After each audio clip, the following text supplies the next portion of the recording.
All right, on this episode of I Had to Say It, I actually want to step back and talk about this podcast in and of itself for a few minutes. What I want to accomplish with the podcast, what I'm hoping to do. I have a lot of things bubbling around inside this head of mine that I'm trying to translate to a media form where I can get some of my ideas out there and share them with people. I'm hoping to build a platform that will encourage discussion and conversation. I don't want this to be just, one side of any issue banging the drum back and forth and back and forth. And until I can get things, built up a little bit, yeah, it's just going to be me and my 2 cents.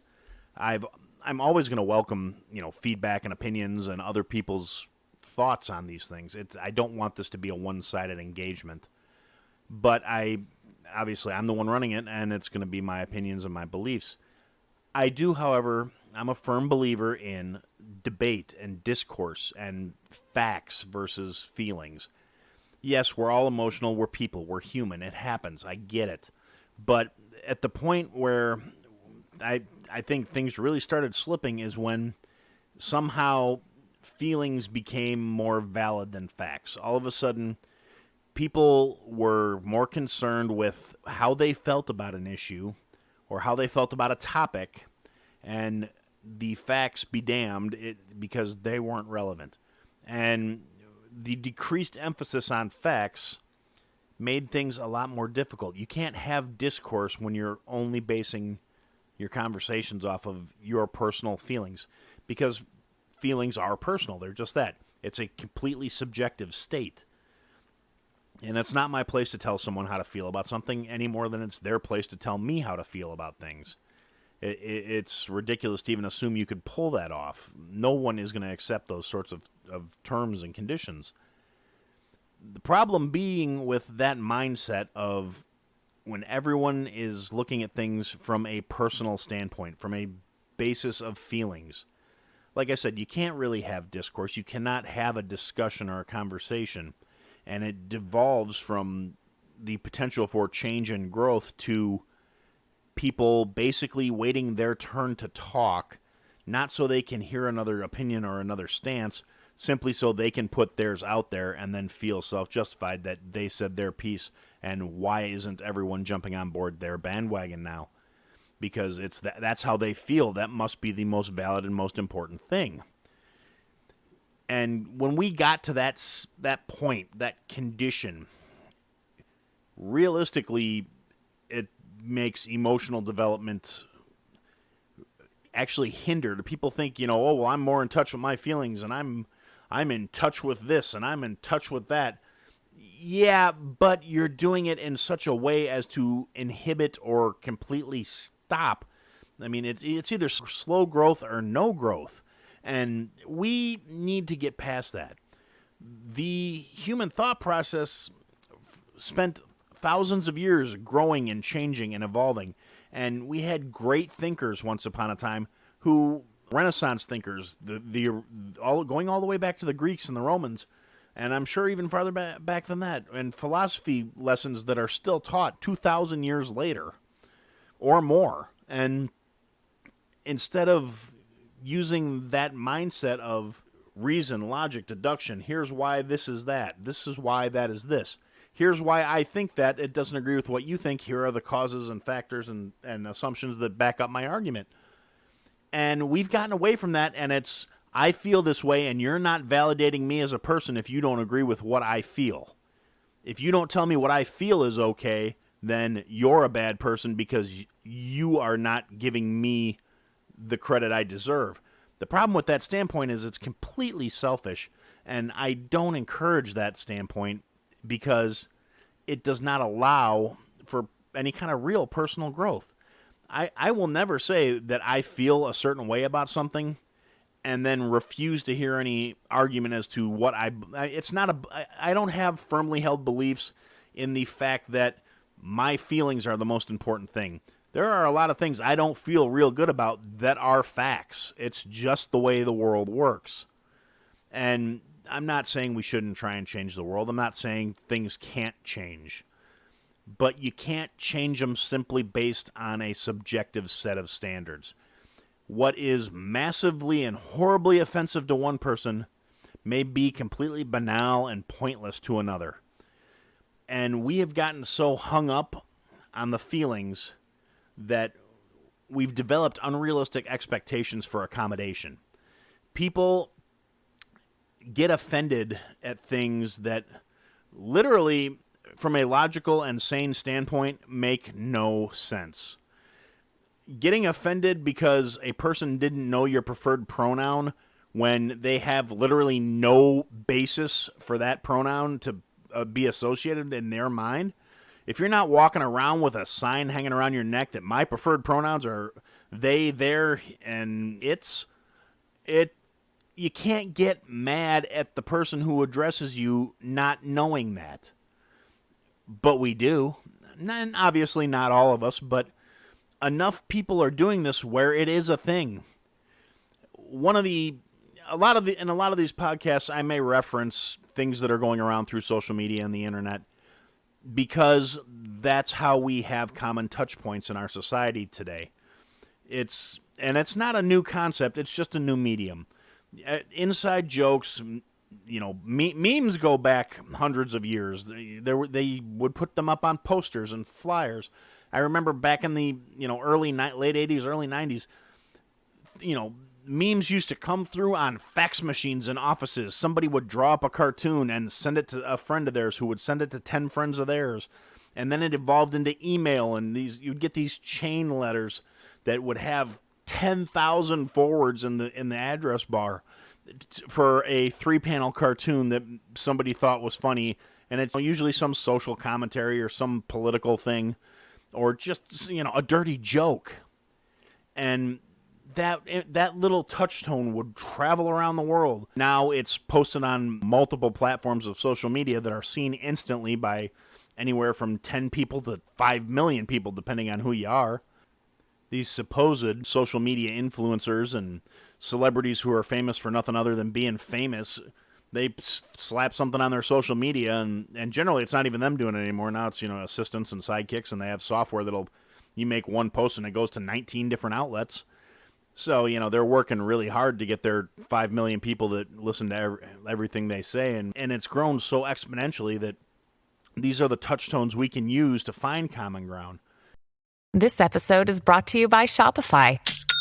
Forget the frustration of picking commerce platforms when you switch your business to Shopify, the global commerce platform that supercharges your selling wherever you sell. With Shopify, you'll harness the same intuitive features, trusted apps, and powerful analytics used by the world's leading brands. Sign up today for your $1 per month trial period at shopify.com/tech, all lowercase. That's shopify.com/tech. The problem is I posted something on Facebook a while back, and one of my family members replied to it and said, "You're one of the few people I actually feel I can have a Discord. I've seen this other places, but I feel like anybody that would post something like this is going to automatically snap my head off, and you'll actually talk to me about it." And I explained where I came from with the particular post, and then I explained my logic behind using it. And honestly, these memes, they're fine when they're used as a touch point. They're made to convey ideas, be they complex or simple or basic or entertainment or knowledge, and you take it and you break it down into the lowest common denominators and the simplest form. And this becomes a problem because when you're only getting a little bite of the facts, you're filling in all the blanks with your own personal feelings and your own personal biases and your own personal beliefs, and you're making what's in front of you fit the narrative that's in your head. So people will identify with it and engage with it and spread it. Now, this is, it's a good and a bad thing. The oversimplification of facts and data is a problem because nowadays a lot of people will look at the meme and base their entire philosophy or their belief or their view on whatever subject off of something that fits into 2 or 3 panels without digging a little further and without taking that as a prod to say, hey, this might actually be valid. Let me look into it. And it's all just woven together with these days it's like a reckless approach where people will rebroadcast and amp and boost everything up. So you get, and everybody talks about, oh, this went viral, that went viral, this could go viral, you should go viral. I honestly, I don't know how many times I've heard, dude, you should put that on the internet, it'll go huge. And I have a friend who will hopefully be a guest further on down the line when I get a setup going where I can have guests, who, when I told him I was doing this, said, well, I think it's going to work for you because, if nothing else, you're one of the realest people that I know, and you're going to say what's on your mind. And regardless of how people feel about you personally, realness has a resonance, and people will pick up on that, and they will feel that you are being real and authentic. And that is honestly what I'm going for. It's whether you like what I have to say or not. Really, I'm looking for engagement here. I'm looking for feedback. I want people to think and discuss and grow and learn and try and make things better for all of us. Well, we still got time. And I'm not trying to be all doomsday, horrible doom and gloom. I'm not saying anything, grand apocalyptic. Well, we have time sense of things. I'm just saying none of us really know. Tomorrow isn't promised for anybody. It's a cliche, but it's the truth. And honestly, I think it's in all of our best interest to just try and make the best of the time we have. Do those things that'll expand your personal growth. Expand your knowledge base a little bit. You'll be better off for it. And that's really what I want. As I'm getting older and things are changing for me personally, I want to do something to leave my mark on the world. I want to make the world a better place. I want you guys to help me make the world a better place. And I'm not trying to, change it on some massive grand scale. I mean, it would be amazing if I did.